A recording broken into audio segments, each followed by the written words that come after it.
Hi hello आदाब सलाम सत श्री अकाल। उम्मीद करता हूँ आप सब खैरियत आफियत होंगे। अभी हम पहुँचे हुए हैं दुदही जो अपने आप में एक नाम मशहूर है, क्योंकि यहाँ पे एक मदरसा भी है। अभी हम लोग इकट्ठे हुए मदरसे में ही, आप लोग मदरसा का यहाँ पे सिंबल देख सकते हैं। आइए हम लोग जानने की कोशिश करेंगे इतने लोग जो इकट्ठे हुए हैं ये क्यों इकट्ठे हुए हैं, इकट्ठे होने के पीछे के भी राज है। राज जानेंगे तो फिर आपकी आँखों की नींद उड़ जाएगी, क्योंकि ये कहावत आप सभी ने सुना होगा कि वो अकेले ही चला था, पीछे कारवां बनती चली गई तो वो क्या करे। वहीं ये कहानी है। ये जितनी भी भीड़ इकट्ठा हुई है, ये भीड़ कोई यूँ ही नहीं, ये सब कोई ओवैसी साहब के प्यार में ये भीड़ इकट्ठा हुई है। और यहाँ पे हम जानने की भी कोशिश करेंगे कि ये लोग ओवैसी साहब को क्यों इतना दिल से चाह रहे हैं और क्यों उनके लिए ये लोग आवाज़ बुलंद करते हुए आगे बढ़ रहे हैं। तो आइए हम जानने की कोशिश करेंगे। ये जगह जो है हरसिद्धि प्रखंड के अंतर्गत आती है और हरसिद्धि प्रखंड के अंतर्गत जादवपुर पंचायत के दुदही के ये दृश्य मैं आपको दिखा रहा हूँ। आइए मैं जानने की कोशिश करूँगा कि ये लोग क्या कैसे यहाँ के जनता लोग ये जो इतने इकट्ठे हुए हैं, क्योंकि ये भीड़ ये देखिए, ये भीड़ कोई छोटी नहीं, यही भीड़ बाद में जाकर आगे चलकर बहुत बड़ा एक विकराल रूप लेगी और विधानसभा चुनाव में एक अलग मैसेज देगी। तो आइए हम लोग सब जानने की कोशिश करेंगे। जी, सबसे पहले आप लोग बताइए, ये भीड़ आप लोग इकट्ठे किए हैं, इसका भीड़ इकट्ठे करने का पीछे का राज क्या है, कारण क्या है? भीड़ इकट्ठा करने का कारण ये है जी कि हम लोग जो है MIM को सपोर्ट कर रहे हैं जी चाहे दिल से जी। और जो है वो पार्टी जो है बहुत अच्छी पार्टी है। ओवैसी साहब बहुत अच्छे नेता हैं जी। उनके पास जो है भेदभाव जात पात नहीं है जी और जो गठबंधन करने के लिए तेजस्वी यादव से जो अपना सलाह दिए थे, जी ट्वीट किए थे, जिस उस चीज़ को तेजस्वी यादव जो ठुकराए हैं जी। उसी के खिलाफ में हम लोग जो है ओवैसी साहब के मीटिंग रखे हुए हैं। अच्छा। जो गठबंधन ओवैसी साहब से नहीं करेंगे उस पार्टी को हम लोग बहिष्कार करेंगे। अच्छा, यानी कि ये लोग अपना एक मैसेज देना चाह रहा है। देखिए, यहाँ पे काफ़ी भारी तादाद में युवा जन भी हैं और युवा का आपको पता ही है, ये देश भी आज़ाद हुआ है तो आज़ादी में भी युवा लोग काफ़ी भूमिका निभाए हैं। आप क्या कहना चाहेंगे?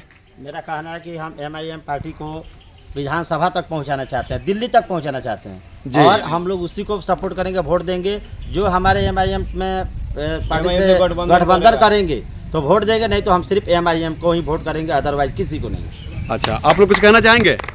जी, हम यही कहना चाहेंगे कि तेजस्वी अगर MIM से गठबंधन करते हैं तो हम लोग उनका सरकार बनाएंगे, अन्यथा नहीं बनाएंगे उनका सरकार। और वो कभी भी ज़िंदगी में कभी भी CM नहीं बनेंगे जब तक वो इसी से गठबंधन नहीं करेंगे तब तक। अच्छा, देखिए युवाओं में कितनी जो है, खासकर तेजस्वी जी को लेकर कितना ज़्यादा ये लोग आक्रोश में हैं, कितने गुस्से हैं, बस ये खाली ओवैसी साहब को लेकर। आप लोग कुछ कहना चाहेंगे? कहना ये है कि अब दरी बिछाने वाला काम गया, अब सिर्फ हम लोग को अपना हक चाहिए और हक के लिए हम लोग जो करना होगा तो करेंगे। बहुत बढ़िया। और लोग कुछ कहना चाहेंगे? आप लोग युवा पीढ़ी कुछ कहना चाहेंगे लोग? चलिए देखिए, हम शाहिद जी से जानने की कोशिश करेंगे। शाहिद जी। जी, अस्सलाम वालेकुम। मैं ज़्यादा कुछ बोलना तो नहीं चाहूँगा, लेकिन मैं एक ही बात बोलूँगा कि हम 18% होकर भी हम कुछ नहीं कर रहे हैं, सिर्फ दरी बिछाने का काम कर रहे हैं।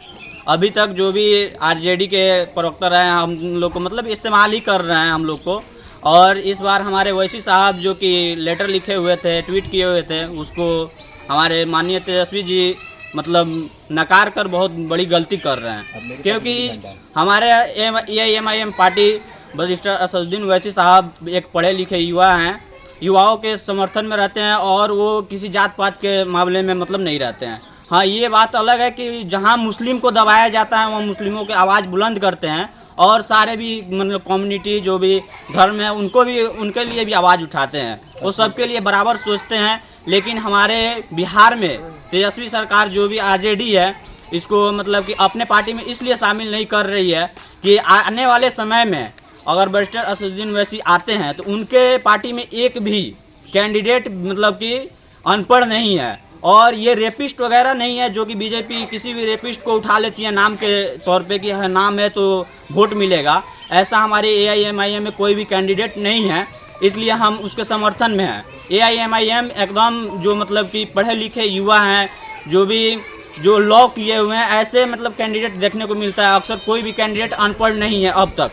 हम जो भी करेंगे, अभी हमारे ओवैसी साहब जो भी अगर हमें आदेश दें, हम उन्हीं के आदेश अनुसार चलेंगे और हम उन्हीं को वोट करेंगे। अगर कैंडिडेट हमारे हरसिद्धि विधानसभा में अगर होता है तो अब हम उन्हीं को वोट करेंगे, अदरवाइज हम मतलब निर्दलीय को किसी को दे देंगे, लेकिन हम आरजेडी को वोट नहीं देने वाले।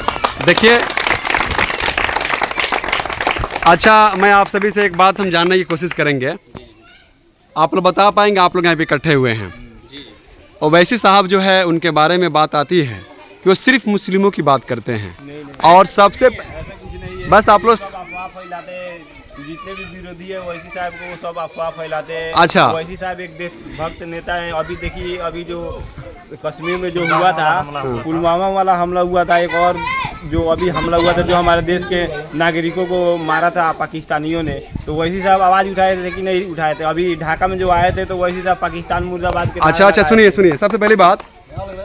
सबसे पहली बात ये होनी चाहिए कि आप जो कह रहे हो ओवैसी साहब के बारे में, ओवैसी साहब को हमेशा से हेट स्पीच की वजह से उनको लोग नकारते हैं, इस पे आप लोग क्या कहना चाहेंगे? वो हेट स्पीच देते हैं? देखिए, उसको जो भी लोग नकारते हैं उन लोग गलतफहमी में हैं। अगर कोई नेता है और कोई अच्छा सोच रखता है, वो हिंदुस्तान के अंदर ओनली एक ओवैसी साहब ही ऐसा व्यक्ति है जो उनका सोच और उनका विचारधारा सही है। अभी जो आज के डेट में हम बता रहे हैं कि अगर ओवैसी साहब को ही इस देश को प्रधानमंत्री बना दिया जाए तो इस हिंदुस्तान का 4 चांद लग जाएगा, आप पाकिस्तान का धजिया उड़ा देंगे वो। चलिए, बहुत बहुत धन्यवाद आप लोगों का। अब आइए हम जो है सबसे पहली बात, लास्ट में एक आखिर सवाल मैं करना चाहूँगा। अभी जो है बिहार में विधानसभा की चुनाव होने वाला है 2025 में, जैसे कि आप सब जानते हैं। ये भीड़ भी इकट्ठा इसलिए हुई है क्योंकि ओवैसी साहब के पार्टी को बिहार में इग्नोर किया जा रहा है, कहा जा रहा है कि ये जो है चुनाव न लड़ें। तो आइए, काफ़ी लोग आक्रोश हैं। और देखिए, सबसे पहली बात तो ये मैं पहले भी कहा था कि ज़्यादातर इसमें युवा ही आपको दिख रहे हैं और युवा देश के भविष्य हैं।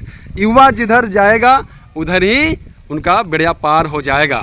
तो आप लोग कुछ कहना चाहेंगे, खासकर जो अभी पॉलिटिक्स का जो अभी दौर जी? अभी जो है आरजेडी के प्रवक्ता अपना स्टेटमेंट दिए थे कि अगर बीजेपी को बिहार से उखाड़ कर फेंकना है तो ओवैसी साहब चुनाव न लड़े। तो हम ये कहेंगे कि बीजेपी को उखाड़ कर फेंकना है तो आरजेडी चुनाव न लड़े, ओवैसी साहब को ही चुनाव लड़ा दे, तभी बीजेपी बिहार से उनका सफाया होगा। बिल्कुल। अच्छा, आप लोग कुछ कहना चाहेंगे? युवा पीढ़ी कुछ कहना चाहेंगे? लोग बोलिए लोग कुछ कहना चाहेंगे? Vote for Owaisi. बस ज्यादा कुछ नहीं, वोट फॉर ओवैसी। ओवैसी साहब जिंदाबाद, ओवैसी साहब जिंदाबाद, एआईएमआईएम पार्टी जिंदाबाद, एआईएमआईएम पार्टी जिंदाबाद, अख्तरुल ईमान जिंदाबाद, अब्दुल ईमान जिंदाबाद, राणा रंजीत साहब जिंदाबाद, राणा रंजीत साहब जिंदाबाद, जिंदाबाद, साहब जिंदाबाद।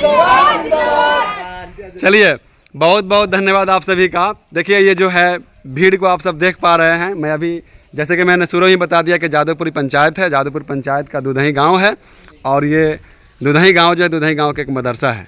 यहाँ पर लोग इकट्ठे हुए थे, जैसे कि मुझे सूचना मिला था कि ये लोग जो है ऑल इंडिया मजलिस इत्तेहादुल मुस्लिमीन की तरफ से अपना एक धरना प्रदर्शन कर रहे हैं। मांग कर रहे हैं तेजस्वी साहब से कि आप जो है हमारे पार्टी को अपने साथ ले ले, तब आपका हम लोग साथ देंगे, नहीं तो हम लोग दरी तो क्या आप लोग दरी अब नहीं बिछाएंगे? झंडा नहीं ढोएंगे?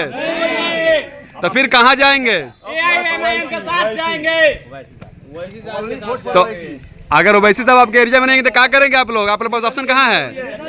सपोर्ट कर देंगे, निर्दलीय नहीं तो बहिष्कार करेंगे। बहिष्कार कर देंगे। निर्दलीय को वोट देंगे, नहीं तो बहिष्कार करेंगे, लेकिन आरजेडी को कभी वोट नहीं देंगे। चलिए, बहुत बहुत धन्यवाद आप सभी का, बहुत बहुत शुक्रिया। जय हिंद।